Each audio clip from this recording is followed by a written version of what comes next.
Novel terjemahan pejuang terhebat nomor 1. Bab 1926. Semua orang diam-diam meratapi Jack saat ini. Bagaimanapun, Wang Yaosu tidak melihat identitasnya, tetapi kekuatannya tidak boleh dilihat sekilas. Bagaimanapun, dia adalah murid luar dari sekte bipolar sebagai lawannya. Semua orang tidak bodoh. Setelah Wang Yaosu menggunakan seni bela diri yang begitu kuat, Jack masih tidak peduli sama sekali. Ini membuat semua orang diam untuk Jack pada saat yang sama, tetapi mereka juga sangat penasaran. Mungkinkah anak ini luar biasa? Namun, semua orang baru saja melewati pemikiran ini di benak mereka, dan diam-diam menyangkalnya. Bagaimanapun, Jack tampaknya bukan orang di kota Zeng yang pada pandangan pertama. Mungkin dia sama sekali tidak mengerti sekte bipolar. Wajah tanpa ekspresi Jack membuat wajah Wang Yaosu semakin jelek, yang sudah terlanjur marah. Dia mendengus dan diam-diam akan menghukum mati Jack di dalam hatinya. Pedang panjang perak di tangannya bersinar dengan cahaya perak yang dingin, dan pedang mengenai Jack. Di bawah cahaya pedang, bahkan ada riak yang mengalir. Ini adalah manifestasi dari pengumpulan energi yang kuat. Orang-orang yang berdiri di sekitar Jack secara otomatis melepaskan kerumunan. Jika kekuatan ini terpengaruh, kemungkinan besar akan mati di tempat. Bawa dia sampai mati, bocah. Wang Yaosu meraung, dan cahaya pedang perak telah mengenai dahi Jack. Semua orang melihat Jack mengulurkan tangan kanannya tanpa ekspresi. Bagian tengah tangan kanannya melayang dengan cahaya hitam setebal jari. Cahaya hitam ini tampak biasa saja, tanpa fluktuasi energi sedikit pun. Jack mengangkat telapak tangannya. Energi hitam berkumpul di jari. Melihat dia menunjuk ke depan, energi hitam ini keluar dari tangannya dan bergegas menuju cahaya pedang perak. Cahaya pedang perak tampaknya mampu menghancurkan batu dan emas, tetapi cahaya hitam yang keluar dari jari Jack bukanlah apa-apa. Aneh, jika tidak dilihat dengan hati-hati, bahkan tidak akan ada fluktuasi energi.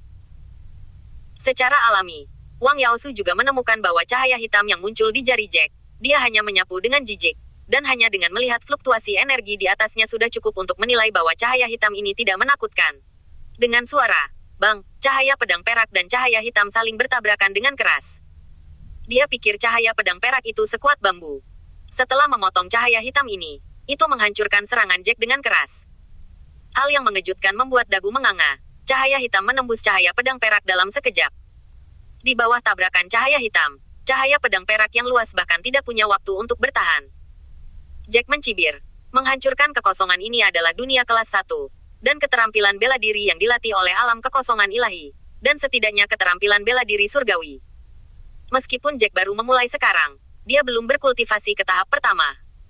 Tapi pedang jiwa hanya bisa dengan mudah mematahkan cahaya pedang Wang Yaosu. Mata Wang Yaosu tidak bisa tidak menatap keluar dari rongga matanya, dan cahaya hitam itu dapat dengan mudah mematahkan cahaya pedangnya. Dan ketika dia menatap dan ngeri, cahaya pedang hitam datang ke matanya dalam sekejap, dan Wang Yaosu meraung, "Aku akan memotongmu berkeping-keping." Dia sekarang telah kehilangan kekuatan lamanya menjadi kekuatan baru, dan pedang ini hanyalah tindakan tergesa-gesa. Bahkan dengan pukulan penuhnya, dia tidak bisa menghancurkan pedang jiwa sama sekali, apalagi serangan balik yang terlalu cepat. Dengan suara nyaring, pedang panjang peraknya mengenai cahaya hitam, dan itu mulai samar-samar pecah. Pedang panjang di tangannya tidak bisa menahan cahaya hitam, dan kemudian cahaya hitam mengalir ke lengan Wang Yaosu. Semua orang hanya mendengar Wang Yaosu berteriak, "Ah, sakit!" Jeritan itu memilukan, membuat kulit kepala semua orang serasa kesemutan.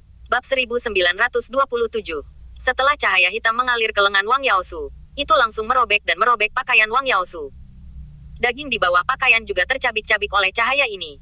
Dalam sekejap, daging dan darah terbang, dan Wang Yaosu yang menyakitkan langsung berlutut ke tanah. Rasa sakit semacam ini tidak hanya fisik, tetapi bahkan membuat jiwanya seolah tercabik-cabik. Ketika semua orang melihat situasi tragis Wang Yaosu, mata mereka melebar dan menatap keduanya dengan tatapan yang tidak bisa dipercaya. Terutama Jack, mereka sudah menganggap Jack sebagai monster, dan itu jelas merupakan basis kultivasi awal bawaan. Mengapa ada perbedaan besar antara keduanya? Jack baru saja memancarkan cahaya hitam dari awal hingga akhir, tidak hanya mematahkan gerakan Wang Yaosu, tetapi juga menghancurkan lengan Wang Yaosu. Melihat cedera Wang Yaosu, diperkirakan dia tidak akan bisa pulih dalam waktu singkat. Situasi tragis Wang Yaosu tidak mengejutkan Jack, tetapi Jack menghela nafas dalam hati. Kultivasi masih belum seharusnya. Kontrol energi dari gerakan ini tidak bagus. Awalnya ditujukan ke dadanya, tapi itu adalah lengan yang tidak ingin aku pukul. Petik 2. Bagaimanapun, Jack baru saja memulai.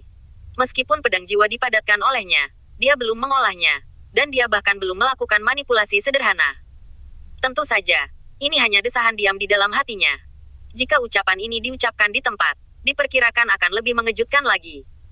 Langkah kuat barusan hanya digunakan oleh Jack dengan alasan bahwa dia tidak melakukannya dengan baik. Lalu jika dia bermain bagus, bukankah dia akan meminta kehidupan Wang Yaosu begitu saja?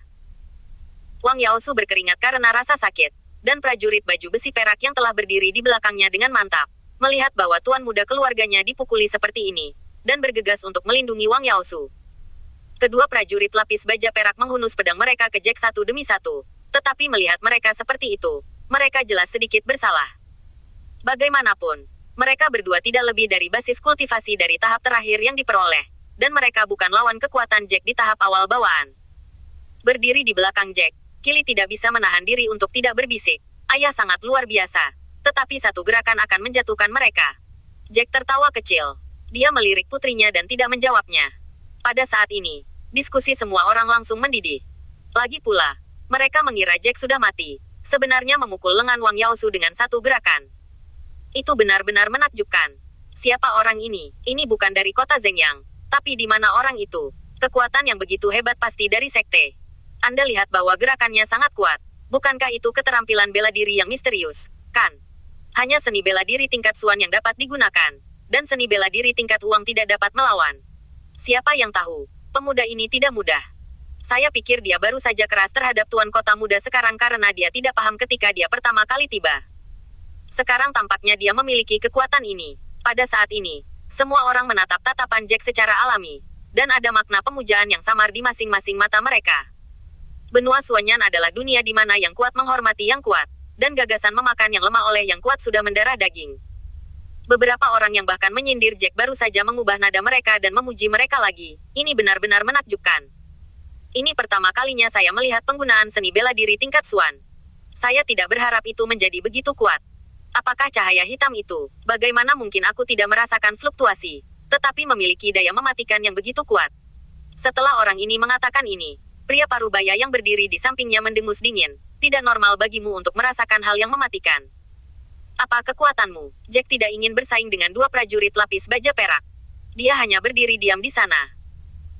Awalnya, Jack memiliki niat membunuh terhadap Wang Yaosu, tetapi setelah memikirkannya dengan hati-hati, jika dia benar-benar membunuh Wang Yaosu, maka dia akan menempa balok besar dengan mansion tuan kota. Kerugiannya lebih besar daripada keuntungannya.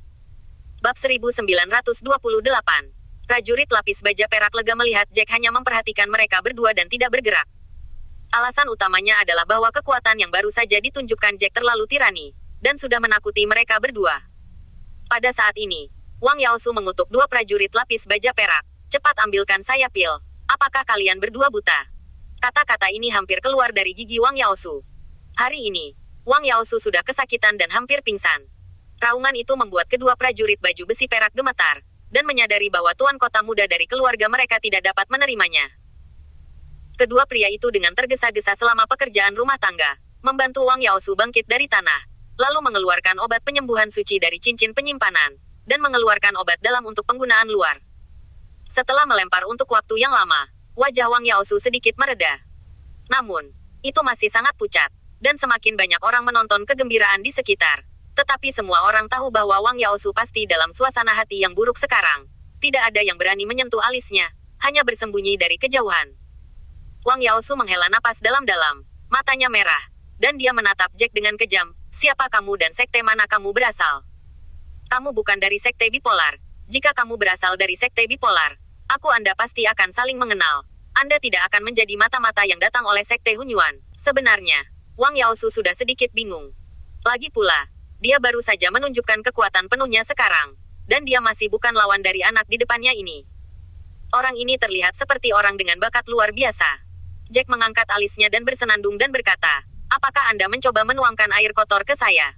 Mengapa Anda mengatakan bahwa saya dari sekte Hunyuan? Wang Yaosu tahu bahwa dia bukan lawan Jack, jadi dia ingin menuangkan air kotor ke Jack.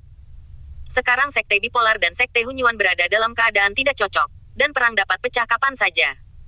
Jika orang lain berpikir bahwa Jack adalah sekte Hunyuan, mata-mata itu pasti akan menarik perhatian sekte bipolar.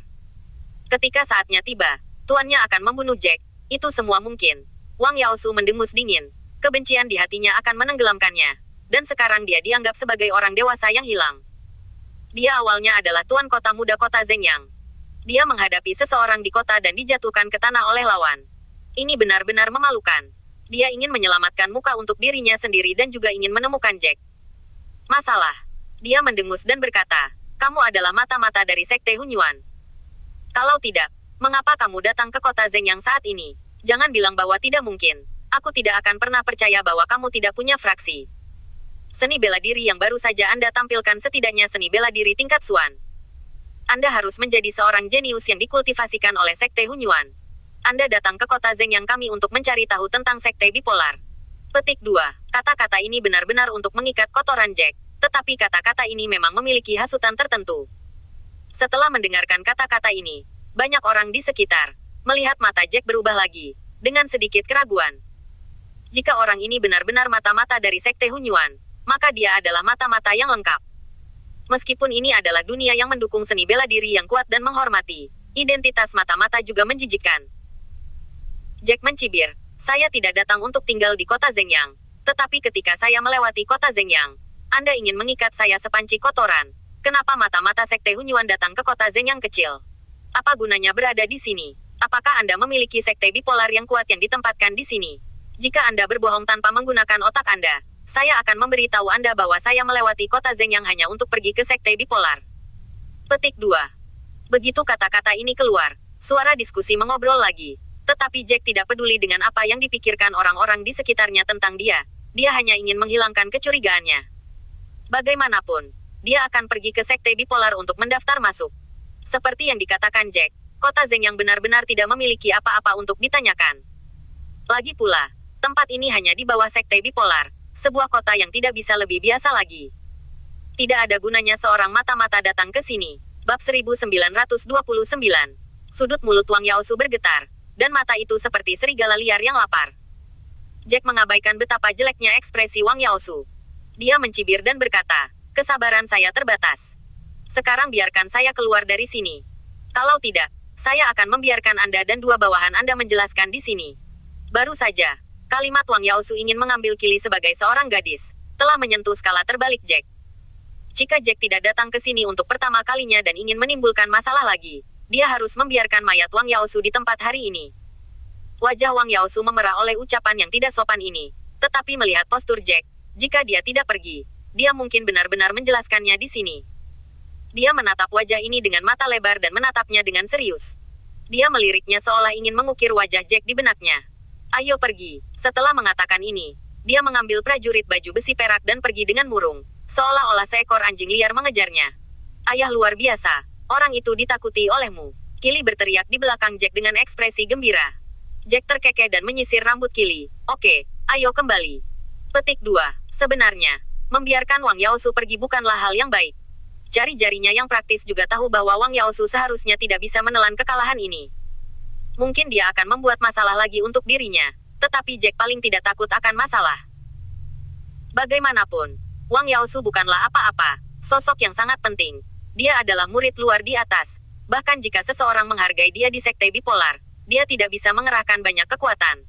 Jack tidak takut sama sekali. Itu berisik, dan itu tidak menyenangkan. Kili tidak ingin tinggal di luar. Dia merasa di luar tidak menyenangkan. Ini terlalu berbahaya di sini, dan langkah kecil dapat menyebabkan bencana.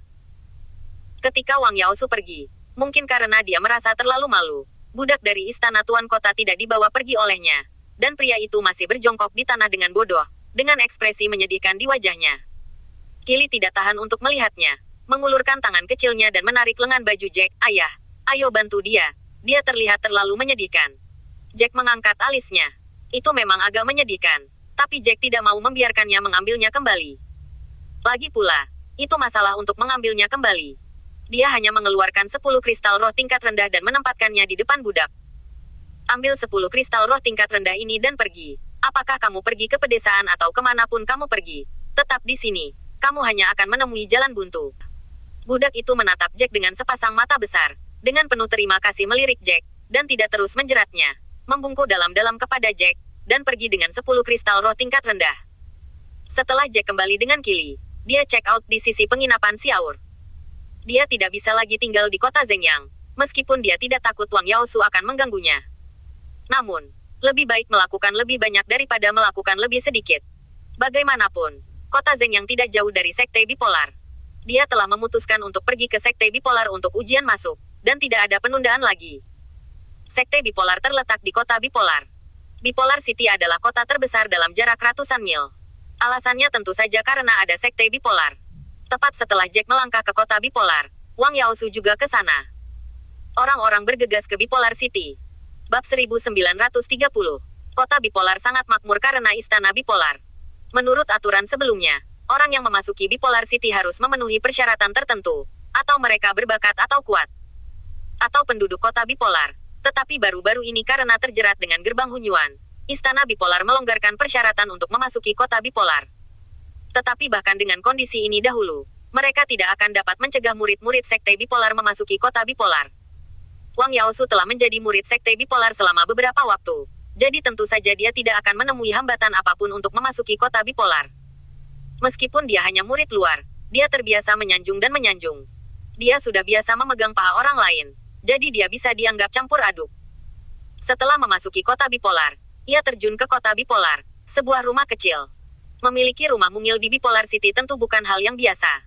Setelah diundang ke aula dalam, dia melihat Zhang Xiaotian duduk di meja segi 8 sambil minum teh sekilas. Zhang Xiaotian melihat bahwa Wang Yaosu tidak mengangkat kelopak matanya baru-baru ini, tetapi dia hanya mengangguk pada Wang Yaosu sebagai salam. Wang Yaosu tersenyum tersanjung, dan tampak seperti dua orang dengan penampilan arogan dan mendominasi sebelumnya. Bagaimana kabar kakak Zhang? Seharusnya tidak ada banyak masalah. Petik 2.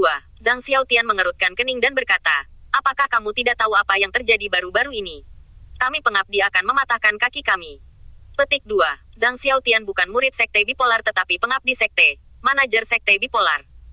Status Zhang Xiaotian tidak besar atau kecil di Sekte Bipolar, dan beberapa murid luar atau murid dalam secara alami mendukung Zhang Xiaotian. Tetapi murid yang lebih tua atau murid langsung Zhang Xiaotian tidak mampu menyinggung perasaannya. Sebaliknya, dia saling menyanjung. Posisi pengabdi di Sekte Bipolar juga cukup memalukan. Sebelum Wang Yaosu datang, dia membeli banyak barang bagus, termasuk teh lingu yang enak, dan beberapa melon dan buah-buahan yang terbuat dari harta surga, material, dan bumi. Setelah meletakkan barang-barang ini di atas meja, wajah Zhang Xiaotian terlihat lebih baik. Dia langsung menemui Wang Yaosu. Dia mengangkat kelopak matanya dan melirik Wang Yaosu. Dia berkata, semuanya tidak pergi ke istana tiga harta karun. Anda datang kepada saya untuk datang menemui saya untuk minum teh, bukan? Saya memiliki banyak hal baru-baru ini, dan saya tidak punya waktu untuk disia-siakan dengan Anda. Bicaralah jika kamu memiliki sesuatu. Petik 2. Wang Yaosu datang menemui Zhang Xiaotian khusus untuk sesuatu yang penting. Wang Yaosu tersenyum seperti krisan dan bunga musim gugur. Kakak Zhang memang orang yang terbuka dan cerdas. Memang masalah kecil bagi saya untuk datang kepada Anda. Hubungan antara kita berdua tidak dangkal. Saya tidak khawatir tentang meminta saya untuk menemukan orang lain. Pernyataan sopan di tempat Zhang Xiaotian sebenarnya tidak berguna sama sekali. Tetapi Zhang Xiaotian tidak mengatakan apa-apa, hanya mengangkat alisnya dan menatap Wang Yaosu sambil menunggunya melanjutkan. Faktanya, Wang Yaosu tidak terlalu mengenal Zhang Xiaotian. Dia hanya tahu bahwa Zhang Xiaotian tidak mudah dibodohi. Kakak Zhang, aku sangat tidak beruntung akhir-akhir ini. Aku diganggu oleh pria tak dikenal. Orang itu sedikit lebih kuat dariku. Dia benar-benar menyerangku di sekitar rumah kami. Kamu harus membantuku. Petik 2. Setelah mendengar ini, Zhang Xiaotian tanpa sadar menyipitkan matanya. Seseorang menggertakmu. Seberapa kuat orang itu? Kamu datang kepadaku khusus untuk membalas dendam, kan? Anda mungkin memiliki banyak teman. Bukankah masih ada orang yang lebih tua yang menghargai Anda? Biarkan tetua secara acak mengirim murid yang kuat, bukan? Apakah Anda perlu datang kepada saya secara khusus? Sudut mulut Wang Yaoqing berkedut, dan dia tidak bisa menahan diri untuk tidak mendesah bahwa Zhang Xiaotian cukup pintar dalam pikirannya. Dia bahkan tidak menjelaskan bahwa dia telah menebaknya. Dia mengambil napas dalam-dalam dan berkata, saya ingin menemukan tempat seperti ini, tapi itu kebenarannya. Bagaimanapun, kami adalah murid Sekte Bipolar. Jika kami memberitahu banyak orang, bukankah itu berarti kita menindas orang lain?